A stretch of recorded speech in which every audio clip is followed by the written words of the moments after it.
Un pays n'est jamais petit par nature. Il le devient par les renoncements de ses élites et les récits qu'on impose à son peuple. C'est une citation assez forte, hein. Oui, très forte. Elle donne le ton d'emblée. Elle est tirée du livre blanc du professeur Elie Mustapha, Mauritanie, ni petite ni pauvre. Et aujourd'hui, on va explorer ce texte ensemble. Exactement.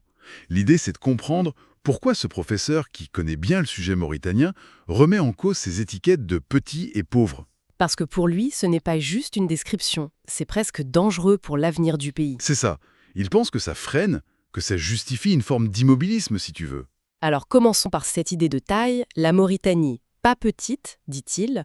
Géographiquement, c'est vrai que c'est immense. Ah oui, plus d'1 million de kilomètres carrés. C'est colossal. Beaucoup plus grand que la France et l'Allemagne réunies. Et on oublie souvent ce littoral atlantique, plus de 750 km, et cette position, stratégique, quoi. Tout à fait. Carrefour, Maghreb, Sahel, Atlantique. C'est unique. Mais souvent, on entend les dire « oui, mais c'est surtout du désert Et c'est là que son argument est intéressant. Il dit « le désert, ce n'est pas un handicap, c'est une opportunité ». Il prend des exemples, les Émirats, le Kazakhstan. ». Les pays qui ont transformé des zones arides, Voilà. Il parle du potentiel solaire, éolien, et même de faire de cette étendue un hub logistique, tu vois. un hub transsaharien, C'est l'idée. En gros, il dit que ce n'est pas la surface qui manque. mais peut-être l'ambition pour la valoriser. C'est un peu ça, oui. Une question de vision politique, selon lui. D'accord. Deuxième point, et là c'est peut-être plus contre-intuitif, la Mauritanie ne serait pas pauvre. Oui, alors là, il met en lumière un sacré paradoxe. D'un côté, les ressources, on sait qu'il y en a, le fer à Zouérat, l'or, le cuivre, Les pétroles, le gaz offshore avec le projet Grand Tortue à Emim, GTA, qui est énorme. sans oublier la pêche, des eaux parmi les plus riches du monde apparemment. Exactement. Des milliards d'exportations chaque année. Et pourtant, Et pourtant, la pauvreté reste très présente. Près d'un tiers de la population, c'est ça? oui, environ 31%.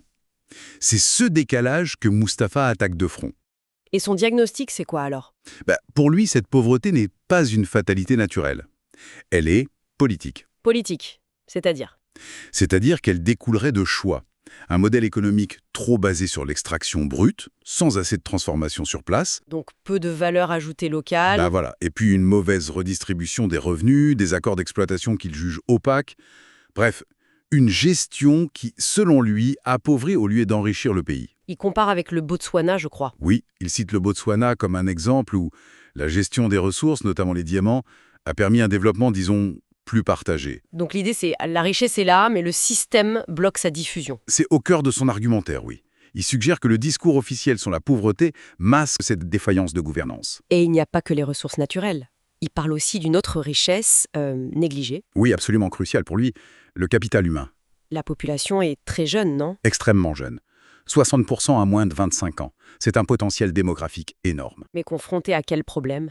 Chômage? Fuite des cerveaux? Les deux, malheureusement.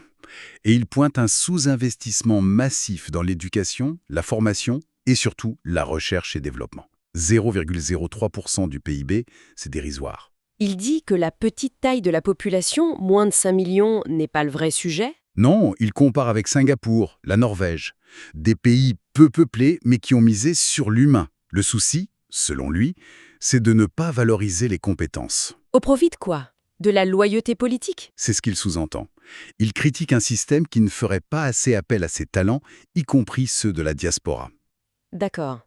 Donc, ressources naturelles, potentiel humain, mais il y a un autre frein, plus psychologique. Oui, il insiste beaucoup là-dessus. Le poids des mots, des récits. Il vise directement le discours qui dépeint la Mauritanie comme petite et pauvre, c'est ça. Un discours qu'il attribue aux dirigeants actuels. Oui, il mentionne le président Ghazouani. Selon Mustapha, ce type de discours, ça installe la résignation. Ça décourage l'ambition. Ça justifie l'inaction, en quelque sorte. C'est une lecture assez politique, forcément. L'idée qu'un discours puisse freiner un pays. Il parle même de tyrannie de la petitesse mentale. C'est fort. Pour lui, c'est comme si on s'interdisait de voir grand. Et il oppose ça à d'autres expériences, d'autres pays. Oui, il cite l'exemple du Rwanda, avec Kagame, qui a réussi à changer le récit national après une tragédie immense. L'idée qu'un leadership peut insuffler une autre vision. Ce qui l'amène logiquement à proposer une rupture. une autre voie. Exactement. Il appelle à rompre avec ce qu'il décrit comme du fatalisme, de l'opacité, du clientélisme. Et concrètement, il propose quoi? Quels seraient les piliers d'une nouvelle Mauritanie? Plusieurs choses. D'abord, reprendre le contrôle sur l'économie, renégocier les contrats sur les ressources, créer un vrai fonds souverain. Pour mieux gérer les revenus du gaz et du pétrole, par exemple? Oui, et pour investir. Développer l'industrie locale aussi, pour transformer les matières premières sur place. Ne plus être juste un exportateur de brut. Et sur le plan humain? Là, c'est l'investissement massif. Éducation de qualité, focus sur les sciences, la technologie, STEM, soutenir la recherche. Et puis, une administration basée sur le mérite, qui utilise les compétences de la diaspora. Il parle d'économie de la connaissance, de hubs technologiques. Il évoque même un projet national mobilisateur genre Mauritanie 2040. Oui, pour fixer un cap, des objectifs clairs, mobiliser l'intelligence collective du pays. Donc pour résumer sa pensée, la Mauritanie a tout pour réussir, géographie, ressources, jeunesse, mais elle serait comme piégée. Piégé par une gouvernance qu'il juge inefficace et par un discours qui la tire vers le bas. C'est vraiment ça l'idée centrale. Elle n'est ni petite ni pauvre par nature, mais elle pourrait le rester par manque de Vision. vision et de volonté politique pour réaliser son potentiel. C'est la thèse. Ça nous laisse avec cette idée de révolution mentale qu'il appelle de ses voeux. Hmm. C'est un sacré défi qu'il lance. Oui, un défi aux élites, mais aussi à la jeunesse. Il dit en substance que la grandeur d'un pays dépend avant tout de l'ambition qu'on a pour lui. Et la pensée finale, un peu provocatrice, c'est peut-être ça, le vrai problème. Ce n'est pas la taille du territoire mauritanien. Mais la taille de la vision de ceux qui sont chargés de le construire.